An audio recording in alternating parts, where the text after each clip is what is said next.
with that, let's move on. And this is a big story that we are covering for you here on Times Now as well. Mega impact of Times Now's coverage. Well, the Kanpur Lambo brat, remember the Lamborghini brat? Well, he's finally been held, with action coming after relentless coverage right here on Times Now. Even as the Lambo brat appeared unfazed, defiant, the alleged Kanpur cover-up bid has now crumbled, it appears.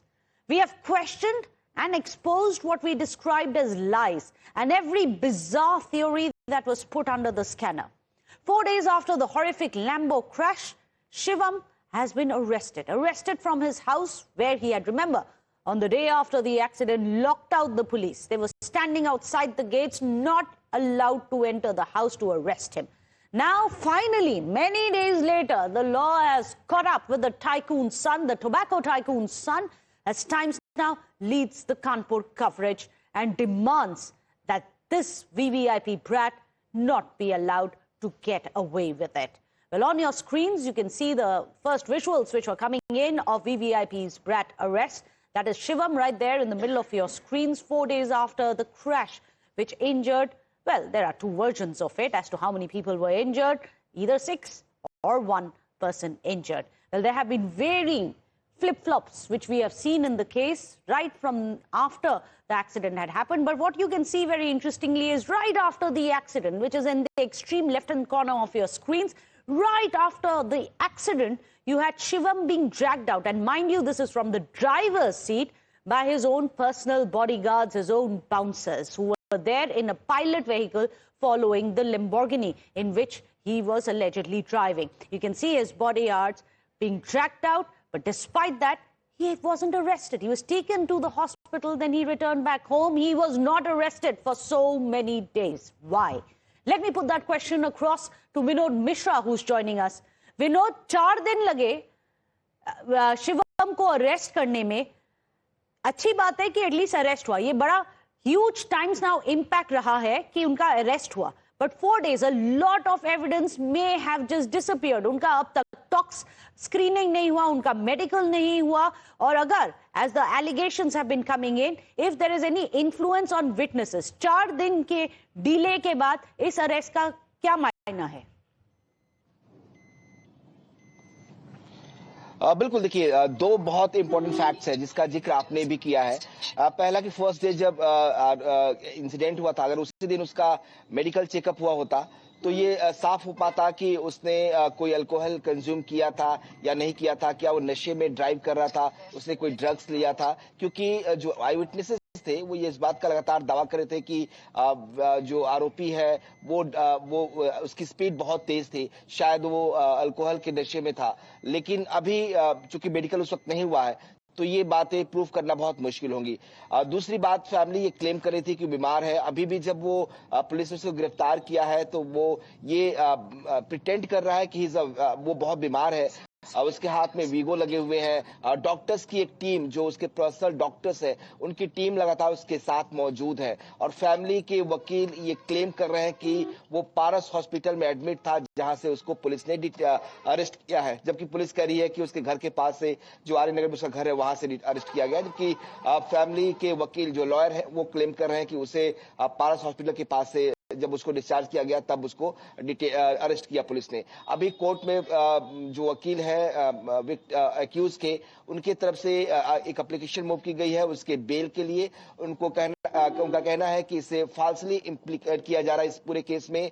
Mohan was the driver, वही car drive कर रहा था, Shivam car को drive नहीं कर रहा था. जबकि जो एविडेंसेस थे उस बात को प्रूव कर रहे थे, जो वीडियो एविडेंसेस खासतौर पर इस पूरे केस में है, जिसमें दिखता है कि शिवम को ड्राइविंग का सीट से निकाला जा रहा है जब उसके बाउंसर वहां पहुंच रहे हैं, तो ये दिखाता है कि वो ड्राइविंग कर रहा था.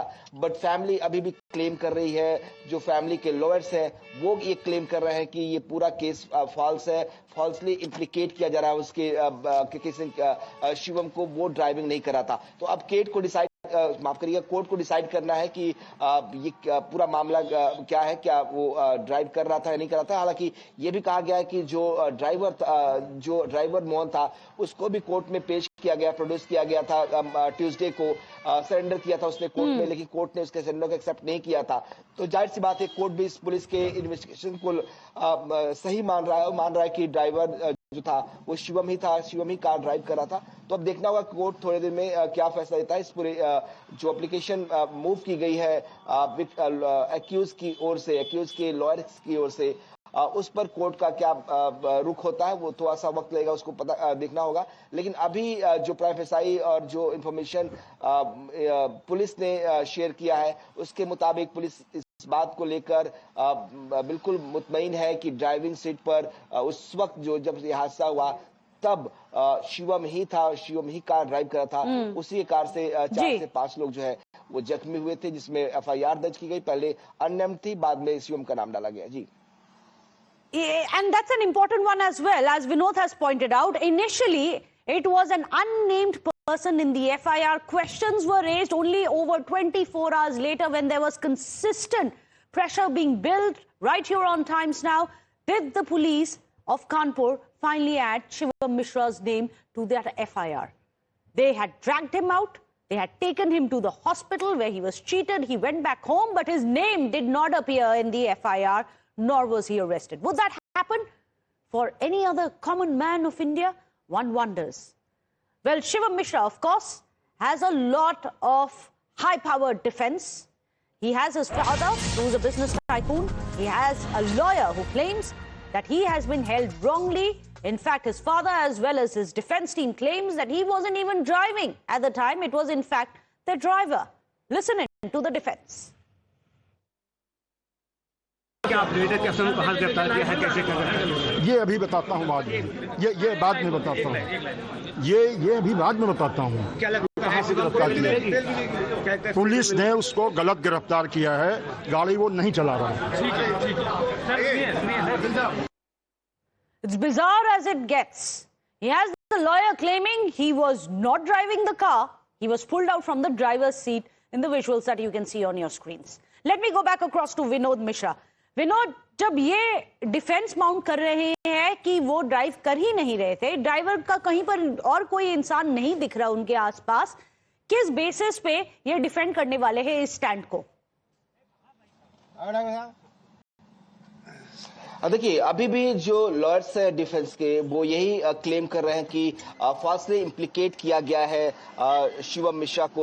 वो उस वक्त कार को ड्राइव नहीं कर रहा था जब इंसिडेंट हुआ। ये भी क्लेम है कि वो बीमार है और उसको हॉस्पिटल से के बाहर से अरेस्ट किया गया है।